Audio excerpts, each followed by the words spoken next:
Ni-reveal ni Isabel Ortega ang espesyal niyang regalo para kay Miguel Tan Felix na nag-celebrate ng birthday recently.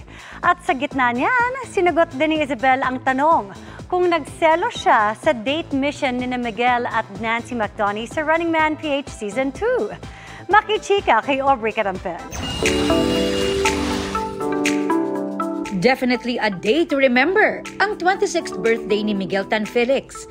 May surprise celebration with fans kung saan overflowing love and support ang kanyang natanggap.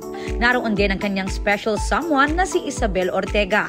Nakasama rin niya sa intimate dinner with the family. Espesyal ang birthday gift ni Isabel dahil gusto niya rin daw bigyan ng break si Miguel sa kanyang busy schedule. Fan kasi siya ng The Script. So, I surprised him with tickets to watch The Script. Para na may day off din siya, di ba po, from his busy schedule.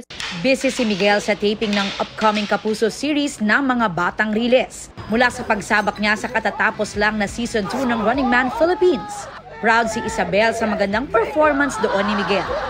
Sinagot din niya ang mga tanong kung nagselos ba siya sa date mission ng K-pop idol na si Nancy McDonie at Miguel.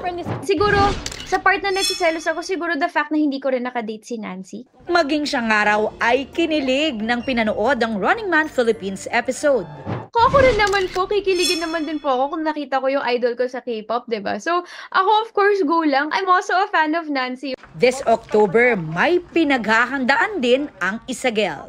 We're prepping for the premiere of Voltes 5 Legacy po sa Japan na may Japanese dub. Abangan po nila, pero we're going to have a hand po doon sa premiere namin sa Japan. Which is a milestone po for GMA.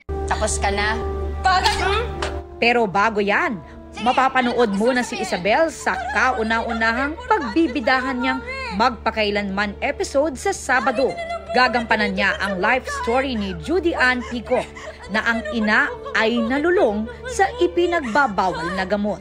Palagi nila sinasabi po, di ba, na pag nagkaroon ka ng MPK episode, talagang acting piece siya and mapapasubo ka talaga as an actor. And ako naramdaman ko po yun.